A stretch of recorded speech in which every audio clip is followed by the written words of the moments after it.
Pregnancy महिला की ज़िंदगी के लिए एक खास अवसर है और हमें सभी एक्टिविटीज़ या सभी काम ध्यान से करने चाहिए। ऐसे कौन से घर के काम हैं जो करने के दौरान हमें सावधानी लेनी चाहिए या सोचना चाहिए कि हमारे लिए कुछ नुकसान तो नहीं देगी। आज हम इसके बारे में चर्चा करते हैं। मैं हूँ doctor Malti Bhojwani, obstetrician, gynaecologist and IVF consultant, director Malti hospital एवं test tube baby centre Bhopal, practising since last 40 years. जैसे कि मैंने समझाया कि प्रेगनेंसी के दौरान हमारा शरीर का वजन बढ़ता है, हमारे हार्मोन्स बढ़ते हैं, जिसके कारण हमें कभी कभी चक्कर आना, घबराहट होना, पसीना आना, इन सब की शिकायत होती है।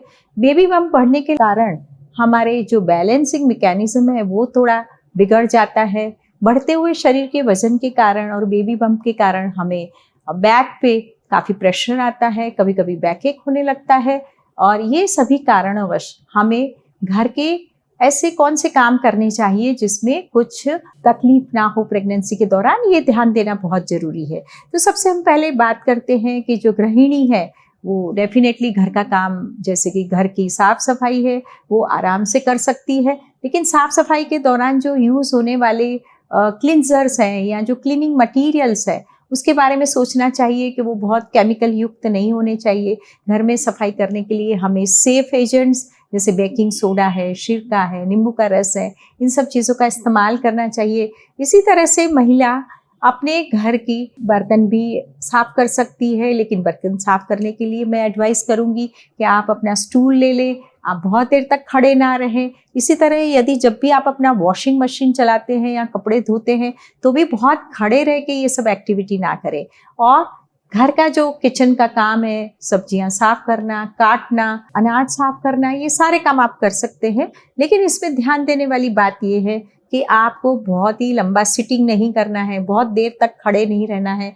आपका जो किचन है वो हवादार होना चाहिए, उसमें बहुत अतिशय गर्मी नहीं होनी चाहिए।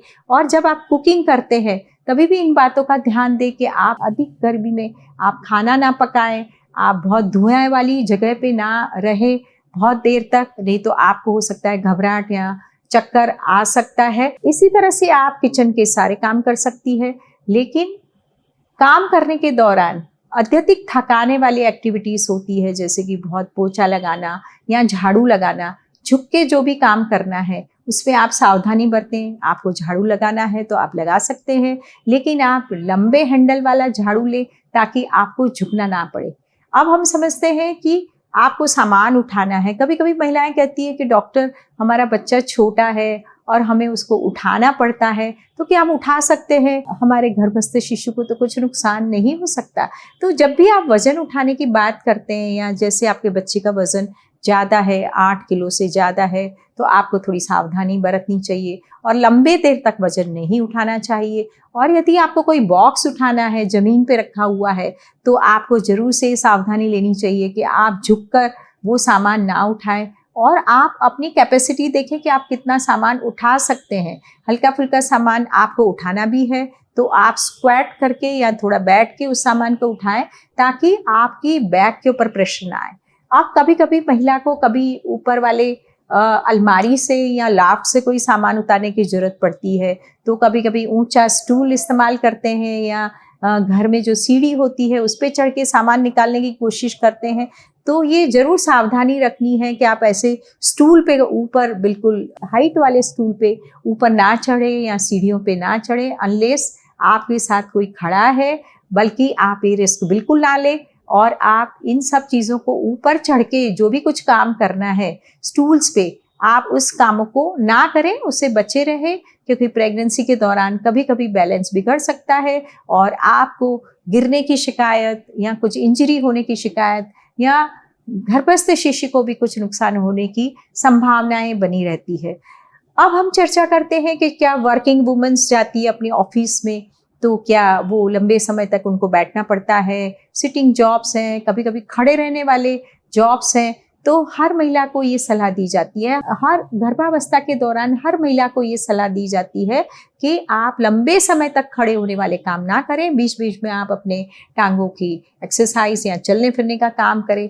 लंबी सिटिंग के जो जॉब्स हैं उसमें भी आप आधे घंटे के बाद आपको चलना चाहिए। कहाँ पे भी आपको आधे घंटे से ज़्यादा सिटिंग करनी है या खड़े रहना है तो उसके बाद आपको एक्सरसाइज करनी चाहिए। जैसे लंबी ट्रैवल में भी हम सलाह देते हैं ताकि जो हमारे पैर की नसों में क्लॉटिंग होने की संभावनाएं कम रहे। इसी तरह से कभी कभी महिलाएं ये भी पूछती है कि डॉक्टर हमें 2 व्हीलर चला सकते हैं क्या? तो मैं ये सलाह दूंगी कि यदि आपको कॉन्फिडेंस है, आपको कोई चक्कर नहीं आ रहा, वॉमिटिंग्स नहीं हो रही है, आपका शरीर का वजन बहुत ज़्यादा नहीं बढ़ा हुआ है, तो आप 2 व्हीलर चला सकते हैं। लेकिन 2 व्हीलर में हमें बहुत ही सावधान रहने की ज़रूरत रहती है कि कभी ज़रा भी चक्कर आता है तो हमारा बैलेंस बिगड़ेगा और हम एक्सीडेंट प्रोन हो जाएंगे। इसी तरह से महिलाओं को और भी जैसे हाई हील्स पहनना है या उनको खूब तेज़ी से दौड़ना है, तो इन सब एक्टिविटीज़ से बचे रहना चाहिए। उनको धीरे धीरे चलना चाहिए। और जैसे आप बाजार में सामान खरीदने जाते हैं और बड़े बड़े झोले उठाने पड़ते हैं, तो इन झोलों को भी उठाने से थोड़ा परहेज़ करना चाहिए, क्योंकि आपको अपनी कैपेसिटी के हिसाब से आपके कमर पे प्रेशर ना आए, आपके बढ़ते हुए बेबी बम्प के ऊपर प्रेशर ना आए, उस हिसाब से हल्के फुल्के थैले उठाने चाहिए।